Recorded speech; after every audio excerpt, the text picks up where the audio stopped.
جانتے ہوئے بھی کہ یہ فلاں چیز غلط ہے، انسان بری عادت ہے اس لیے نہیں چھوڑ پاتا، اس کو معلوم نہیں ہے کہ سدھرنا کیسے ہے۔ اب تصوف، روحانیت، قرآن یہ کہتا ہے کہ تیرے جسم میں یہ طاقت نہیں کہ وہ کوئی اچھائی اور برائی کرے۔ ایک شیطانی مخلوق تیرے اندر ڈالی ہے اس نے، لطیفہ نفس، اس کے بارے میں قرآن کہتا ہے کہ وہ برائی کروا لیتی ہے۔ اب تو چاہتا ہے کہ برائی سے رکے، اس مخلوق کو پاک صاف کر لے۔ قرآن مجید نے کہا قد افلح من زکاہا، اس راستے میں وہ کامیاب ہوا جس نے اپنے آپ کو پاک کر لیا۔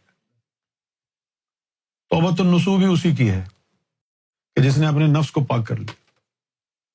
بھئی گھر میں اگر کوئی بندہ ایسا ہے جو فتنہ فساد کر رہا ہے، اس کو نکال دو گھر سے باہر، گھر میں سکون ہو جائے گا۔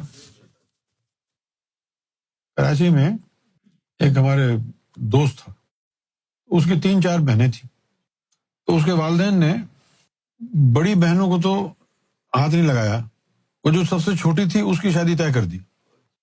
اب بڑی بہن بڑی پریشان کہ دیکھو یہ والدین کیا کر رہے ہیں، ہمارا تو رشتہ کیا نہیں، چھوٹی والی کا کر دیا، اور وہ خوش۔ جب اس کی شادی وادی ہو گئی تو پھر والدین نے سب کو جمع کر کے کہا اب بتاؤ گھر میں سکون ہے کہ نہیں؟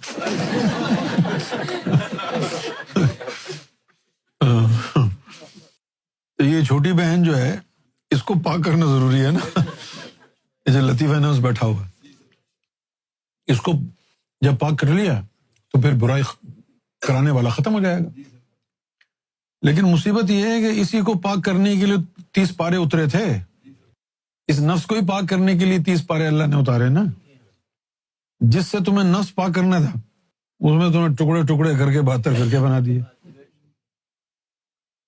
اب جیسے روزہ ہے، روزہ رکھنے سے نفس پاک نہیں ہوتا، پھر روزہ کیا ہے؟ روزہ پاکیزہ نفس کی مینٹیننس ہے، کہ کوئی اس میں کچرا وچرا سال میں آ جائے تو 30 دن کے رمضان کے روزے اس تھوڑے بہت کچرے کو نکال دیں، یہ مینٹیننس ہے اس کی۔ اگر روزہ رمضان کے روزے رکھنے سے نفس پاک ہوتا ہے تو ایک ہی سال کے لیے کافی تھا نا، ہر سال گھڑی گھڑی کیوں رکھتا ہے؟ مینٹیننس ہوا نا۔ اس کے لیے پھر 12 سال کا چلہ ہے پہلے زمانے میں، اب تو کوئی چلہ ولا نہیں کرنا چاہتا، اب لوگوں کو اللہ کی ضرورت ہی نہیں ہے، اب لوگوں کو چاہیے پیسہ، مال۔ یہ نہیں سمجھو کہ صرف بازاروں میں، شاپنگ مال میں لوگ مال کے متلاشی ہیں، تو مسجد میں بھی دنیا اور مال کے لیے بھرے ہوئے ہیں لوگ۔ یہ مندر، مسجد، گرودوارے کے نام پر بڑا پیسہ بنایا جا رہا ہے۔ کیا وجہ ہے کہ مسجد کی کمیٹی میں سارے امیر لوگ ہوتے ہیں، غریب نہیں ہوتے کمیٹی کے ممبر۔ وہ جو جیتا مل ماسک تھی اس کی کمیٹی کا جو چیئرمین تھا وہ اسماعیل فوم والا تھا، جس کا بہت بڑا کارخانہ تھا۔ جس مسجد میں چلے جاؤ بڑے بڑے امیر لوگ کمیٹی کے ممبر ہوں گے، غریبوں کو کیوں نہیں رکھتے؟ کیونکہ وہاں پیسہ بنانا ہے نا، پیسہ بنانا ہے نا۔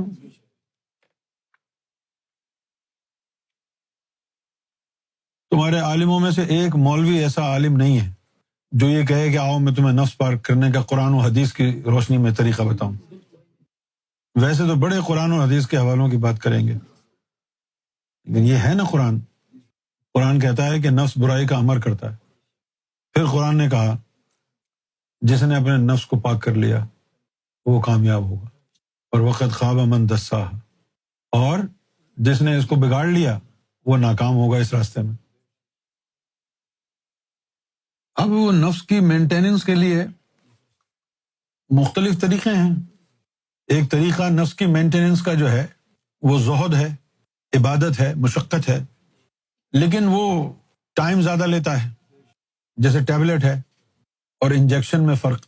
انجیکشن فوراً کام کرتا ہے، تو جو اولیاء کرام ہوتے ہیں وہ اپنے نفس کو مینٹین کرنے کے لیے وہ کہتے کیا ہے مشقت میں پڑے نفلیں پڑھتے رہیں۔ کوئی ایسا غیر شرعی کام کر لیتے ہیں، ساری دنیا تھو تھو کرتی ہے، اس سے ملامت ہوتی ہے، نفس فوراً ٹھیک ہو جاتا ہے۔ اب ہم گالیاں بھی تو دیتے ہیں نا، بہت سے لوگ تعریفیں کرتے ہیں، کیا بات کہی ہے سیدی، بڑا زبردست ہے نا۔ 10-15% ایسے بھی تو ہوتے ہوں گے جو کہ یہ تو شیطان بیٹھا ہوا ہے، اس کی زبان دیکھو، گالیاں دیتا ہے۔ ایسے بھی تو ہوں تاکہ ملامت ہو، نفس میں طہارت آئے. سبھی اچھا کہیں گے تو تکبر آ جائے گا نا.